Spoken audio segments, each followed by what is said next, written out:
Bismillahirrahmanirrahim. I am Dr. Khalid Khan, Assistant Professor, Department of Zoology, Islamia College, Peshawar. The topic I am going to discuss is reproduction. So, first of all, let me define what is reproduction. So, it is a basic characteristic of all living things to produce their offspring. तो मतलब ये सारे living things की एक common property है कि अपने जैसे बच्चे पैदा करें, दैट इज़ कॉल्ड रिप्रोडक्शन. इसकी इम्पोर्टेंस ये है कि it is responsible for the survival of the species over time because it responsible for the transfer of genetic material to the next generation. मतलब इसकी इम्पॉर्टेंस ये है कि रिप्रोडक्शन की वजह से जेनेटिक मटेरियल पेरेंट्स से ऑफस्प्रिंग में ट्रांसफ़र होती है. तो इसी वजह से एक स्पीशी जो है वो बरकरार रहती है, अपने रेस को मेंटेन रखती है. अगर रिप्रोडक्शन ना होती तो जो एग्जिस्टिंग इंडिविजुअल थे वो ख़त्म हो जाते और फिर इसकी वजह से एक स्पीशीज़ ख़त्म हो सकती थी. ठीक है. तो basically it is responsible for the propagation of the race and for the survival of the species. So there are two types of reproductions. Number first, asexual reproduction and sexual reproduction. Asexual reproduction occur without the fusion of male and female gametes. मतलब इसमें mail और female gametes की fusion नहीं होती, सिर्फ एक individual जो है उससे बच्चे पैदा होते हैं asexually. For example budding and regeneration, जिसकी एग्जांपल है हमारे साथ बर्डिंग और रीजनरेशन. दूसरा हमारे साथ है सेक्सुअल रिप्रोडक्शन. तो सेक्सुअल रिप्रोडक्शन में the fusion of male and female gametes आकर to form zygote that develop into a new individual. तो सेक्सुअल रिप्रोडक्शन में मेल और फीमेल गीमीट्स की फ्यूजन होती हैं और इसमें बाकायदा तौर पर दो पेरेंट्स होते हैं, एक को मेल और दूसरे को फीमेल कहते हैं. तो मेल फीमेल दो इंडिविजुअल होते हैं और उनकी गीमीट्स की फ्यूजन होती है जिससे जाइगोट बनता है और जाइगोट एक न्यू इंडिविजुअल में डेवलप होता है.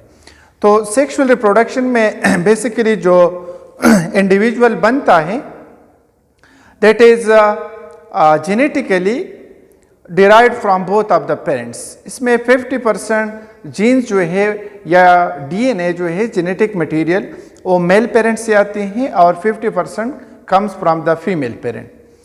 वाइल इन एसेक्सुअल रिप्रोडक्शन जो the individuals are like exact copy of their parents. मतलब एसेक्सुअल रिप्रोडक्शन में जो इंडिविजुअल बनते हैं वो अपने पेरेंट्स के बिल्कुल सिमिलर होते हैं. So now come toward the human reproductive system. So human reproductive system is more advance in the sense of protection of the embryo and care after birth. Human reproductive system ज़्यादा advance है as compare to other mammals and other animals, क्योंकि इसमें embryo जो है that is protected inside the female body. Mother के अंदर embryo को protection मिलती है और इसके अलावा केयर आफ्टर बर्थ, यानी आफ्टर बर्थ जो है मेल और फीमेल दोनों पेरेंट्स अपने बच्चे का केयर करते हैं and that is called parental care. So the male reproductive system consists of a pair of testes, ducts, glands and external genitalia.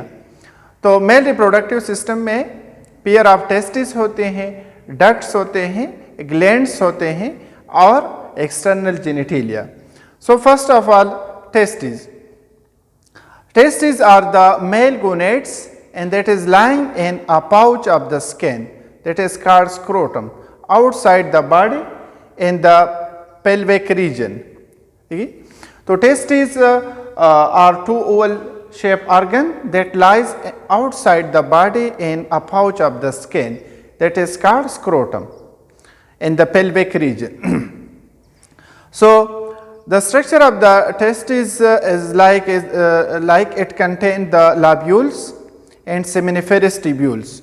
So each testis contain about 250 to 300 lobules, यानी हर एक tasty के अंदर तकरीबन 250 से लेकर 300 तक लाब्यूल्स होते हैं. Lobules are like these are the aggregates of the seminiferous tubules, यानी स्मॉल टिब्यूल्स के एग्रीगेट्स होते हैं जिसको लाब्यूल कहते हैं. While seminiferous tubules are 1 to 4 highly coiled ducts present inside each lobule. हर एक lobule के अंदर तकरीबन 1 से लेकर 4 तक seminiferous tubule होते हैं जो कि highly coiled ducts है. और इसकी टोटल तकरीबन लेंथ जो है वो हमारे साथ 800 मीटर है. ईच टेस्टी के अंदर, हर एक टेस्टी के अंदर जितने सेमिनिफेरस टिब्यूल है उसकी टोटल लेंथ है 800 मीटर.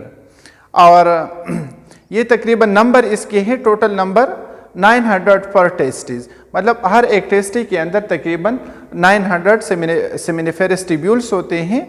और हर एक सेमिनिफेरस टिब्यूल की जो लेंथ है वो तकरीबन 50 सेंटीमीटर है. और सबका कंबाइंड लेंथ जो है that is about 800 metre. So seminiferous tubules contain spermatogonia, and that is responsible for the spermatogenesis, and Sertoli cells that provide nutrition. तो seminiferous tubules के अंदर दो किस्म के सेल्स होते हैं. एक इसमें स्पर्म मदर सेल होते हैं या स्पर्मेटोगोनिया जो कि स्पर्मेटोजेनेसिस के लिए रिस्पॉन्सिबल है, और दूसरे सर्टोली सेल्स होते हैं जो कि न्यूट्रिशन प्रोवाइड करते हैं टू द स्पर्मेटोजोआ. इसके अलावा Leydig cells are present between the seminiferous tubules, यानी सेमिनिफेरस टिब्यूल्स के बाहर जो मतलब दो सेमिनिफेरस टिब्यूल के दरमियान जो स्पेस है, तो उस इंटरस्टेशियल स्पेस में इसको इंटरस्टेशियल सेल्स भी कहते हैं या लेडिंग सेल्स. सेमिनिफेरस टिब्यूल्स के दरमियान प्रेजेंट होते हैं और ये हमारे साथ क्या करते हैं, they are responsible for the production of the male sex hormone that is testosterone. तो ये टेस्टोस्टेरोन की प्रोडक्शन करती है जो कि मेल सेक्स हार्मोन है, which is responsible for the maintaining the secondary sexual character of the male, and that is also responsible for the development of the muscles and bones.